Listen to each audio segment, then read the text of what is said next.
In 2016, I was 41 years old, living in San Francisco with my partner, and we weren't getting along. We had weathered 3 miscarriages, and the message that the culture gives about miscarriages is really confusing. It's at once completely taboo to evoke a dead baby, and yet there's also this kind of flavor of dismissal that makes you think like you should just be able to get over it really quickly. And so I was in a lot of emotional pain and like really confused about the depth of it and also not wanting to talk about it.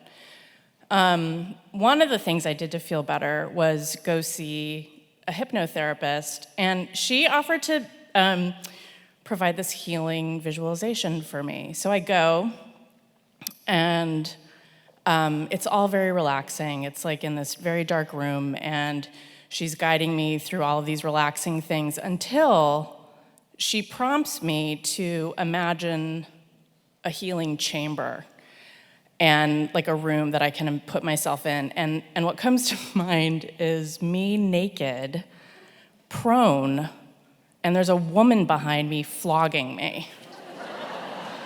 Like a dominatrix is whipping my back.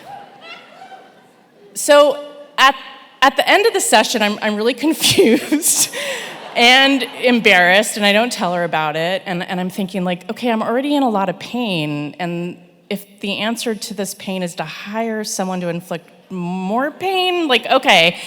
So I go home and I'm curious, and I'm also desperate to feel better. So I get online and like, okay, it should be easy to find a dominatrix in San Francisco. But what I really want is reviews. So I go to Yelp. So I go to Yelp, and there are no DOMs on Yelp. And I forget about it. And like, it's too much work and it's weird. So over the course of the following year, the relationship ends, and like we just kind of crumble under the weight of grief. And it's really sad. I'm not a mom, and I'm in therapy, and time helps. But there are always these sneak attacks that lurk everywhere. Like, who knew that I was going to have a panic attack in the baby section of IKEA? Or, getting an invite to a kid's birthday party can like level me for days. I can't go. I don't want to go. I have to go. I can't go. Anyway, so I don't know. A few years later, I'm visiting one of my brothers in Europe, and he suggests we go to Berlin for a couple of days. And I'm like, what am I going to do in Berlin?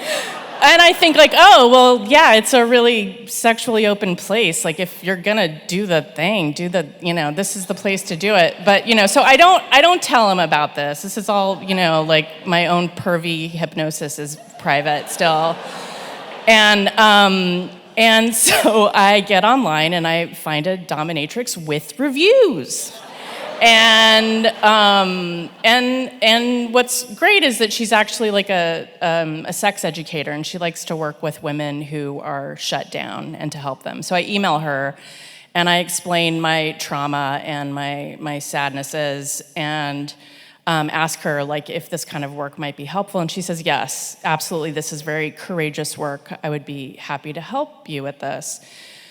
So the day comes, and we're in this room that has like this giant California king-size mattress on the floor. It's what I'd now call the Berlin Queen, but it's like, there are, all kinds of toys and implements surrounding the room. And I'm really nervous, but we chat and we come up with a plan, and it starts really mellow. It's just like a lot of breath work, just kind of like, embodiment.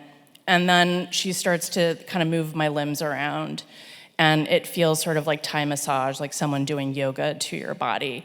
And I start to open up, and I feel really guarded, and I chalk it up to nervousness, but then I feel like the sadness starting to come up. And I'm just like, no, you can't cry now. Like, and I'm really pissed. I'm just like, when is this depression ever going to stop? Like, I thought this was supposed to help, and the more I'm fighting it, the more panicky the tears become. And she notices and she says, this is totally normal with this kind of work when you're opening the body, that emotions rise to the surface and you have to welcome them. And so then I just start to ugly cry.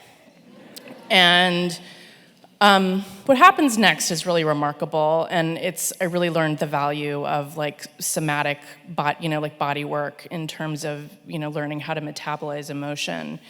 And I'm just, I feel like I'm this pathetic lump of a woman on the ground, and she just embraces me with so much compassion, and she starts to like kind of rock me and soothe me, and I get all of this like opening.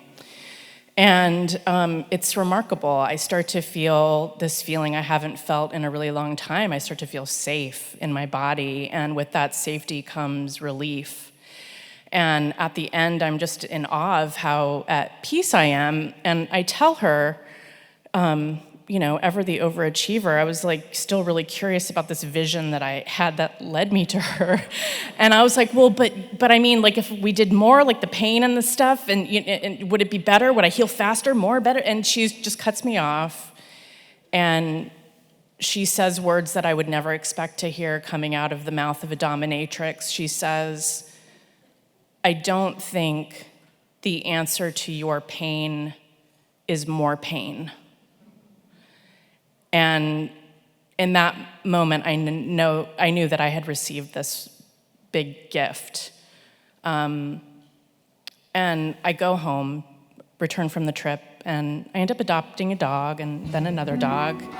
And now when the hard stuff arises, I try to remember, like, the answer to pain is not pain.